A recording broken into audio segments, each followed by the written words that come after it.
கர்த்தருக்குள் பிரியமானவர்களே, உங்கள் யாவரையும் ஆண்டவராகிய இயேசுவின் நாமத்தில் நான் வாழ்த்துகிறேன்.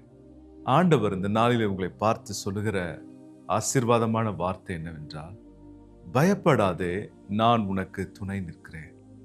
அன்பானவர்களே, உங்கள் வாழ்க்கையில பல சூழ்நிலைகளில நீங்கள் பயங்களையும் எதிர் வல்லமைகளையும் சந்தித்துக் கொண்டிருப்பீர்கள். ஆனால் ஆண்டவர் உங்களை பார்த்து சொல்லுகிறார், என் மகளே, என் மகனே, நான் உன் கூட இருக்கிறேன்.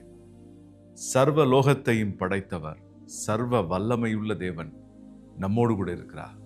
ஆகவே உங்க வாழ்க்கையை குறித்து நீங்க கவலைப்படாதீங்க. எப்படி நான் என்னுடைய எதிர்காலத்தை சந்திப்பேன், எப்படி நான் வெளிநாட்டிற்கு செல்வேன், என் வேலையின் காரியங்கள் வெளிநாட்டில் இருக்கிறது, என் வேலையின் காரியங்கள் வெளி மாநிலத்தில் இருக்கிறது, நான் எப்படி என் வாழ்க்கையை சந்திப்பேன் என்று சொல்லி உங்கள் வாழ்க்கை குறித்த அச்சங்களோடு கஷ்டங்களோடு காணப்படலாம். ஆண்டவர் சொல்றாரு, நான் உன்னை என் கண்மணி போல ஏந்தி உன்னை சுமப்பேன், என் கையில் உன்னை ஏந்தி கொள்வேன், நான் உன்னை தாங்குவேன் என்று வாக்கு பண்ணுகிறார். கவலைப்படாதீங்க அன்பானவர்களே.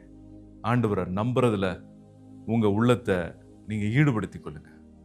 கர்த்தர் என் கூட இருக்கிறபடினால், அவருடைய கரம் என்னை தாங்குகிறபடினால், அவர் என் எதிர்காலத்தை வைத்திருக்கிறபடினால், அவரே என்னை நடத்துகிறபடினால் நான் பயப்பட மாட்டேன் என்று சொல்லி நீங்கள் உங்களுக்குள்ளே உங்களுக்கு தானே நீங்கள் உறுதி எடுத்துக்கொள்ளுங்கள்.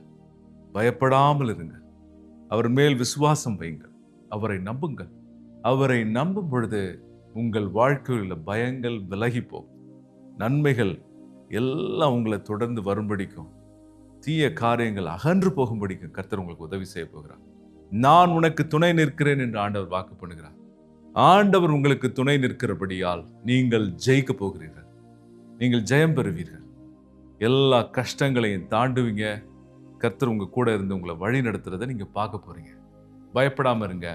இந்த நாளை சந்திங்க. கர்த்தர் உங்களோடு இருப்பாராக. ஆமென்.